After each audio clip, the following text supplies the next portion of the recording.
Children of police officers who were killed while on duty are set to benefit from millions of rand raised for their schooling.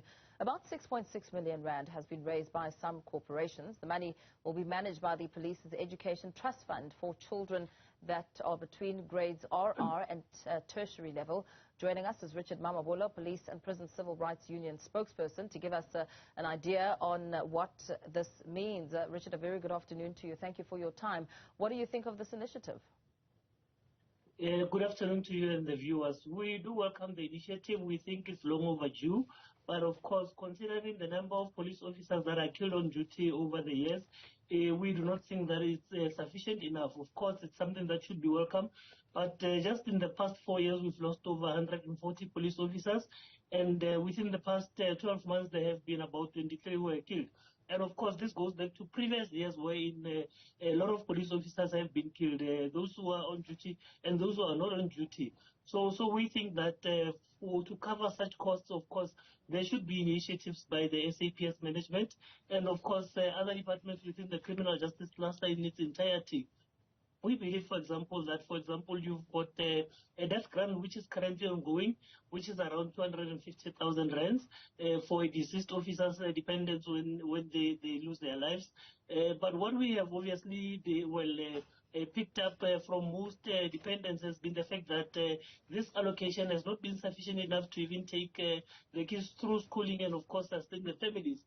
Because most of our police officers who are killed, by the way, are relatively young, and they are starting out with their families, and of course, in most cases, they are breadwinners. So we feel that this should be complemented by what you call a danger insurance, meaning that immediately when a person enters into the SAPS service, they should be considered within that insurance, which will obviously in the long term ensure that it compensates, or rather it adds to the 250 that is currently ongoing. And of course, that 250 as well should definitely be increased. Part of the other challenge that we've been having, of course, has been the issue around the danger allowance, which has been stagnant since 2001 at a rate of 400 rands, and just last year it was increased to 700 rands.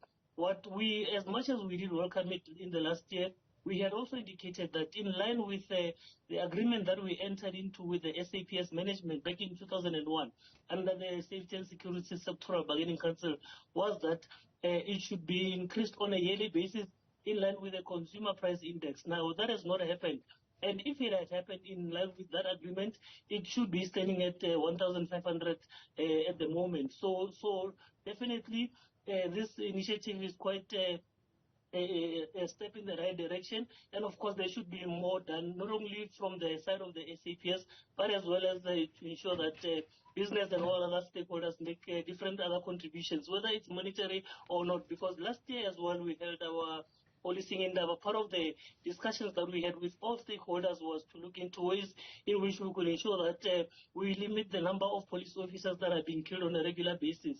And as part of that suggestion was to say that there should be legislative changes made to ensure that the killing of police officers is considered treasonous. And we believe that in the long term it will definitely have an impact in reducing the killings, but as well ensuring that these kids who are currently being raised do not have challenges wherein they do not have dependents.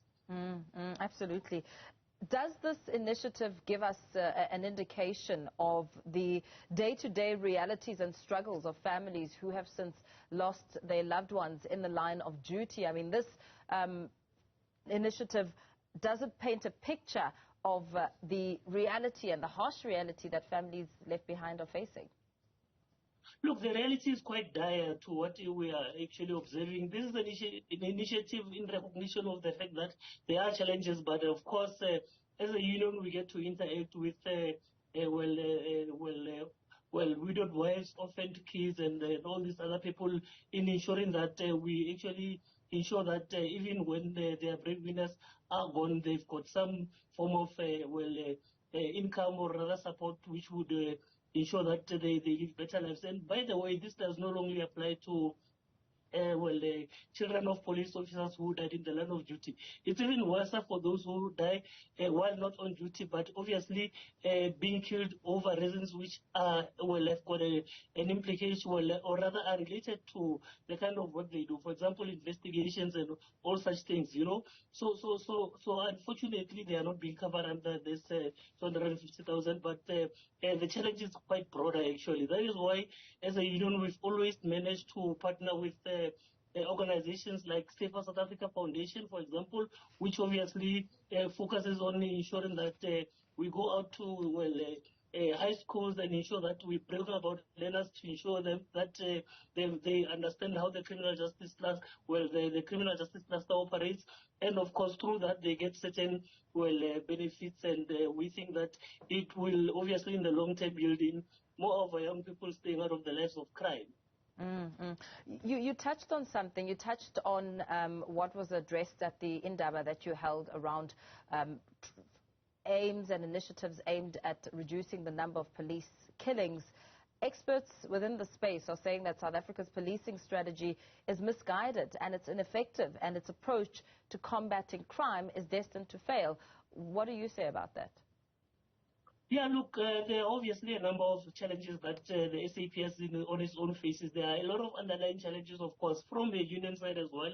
We've also picked up around the challenges around the uneven allocation of resources. So such comments, of course, are welcome. What we think should be the ultimate goal is for all stakeholders to come together and actually come up with a way which would actually ensure that we work in unison, and we obviously work around a strategy that would obviously deal with the crime situation in the country. One of the biggest stakeholders really is our communities, and of course, we can have whatever technological advances, we can increase the number of officers on the ground, which is important, of course. But if we do not get sufficient cooperation from within communities, crime is something which will still be with us for the long time to come.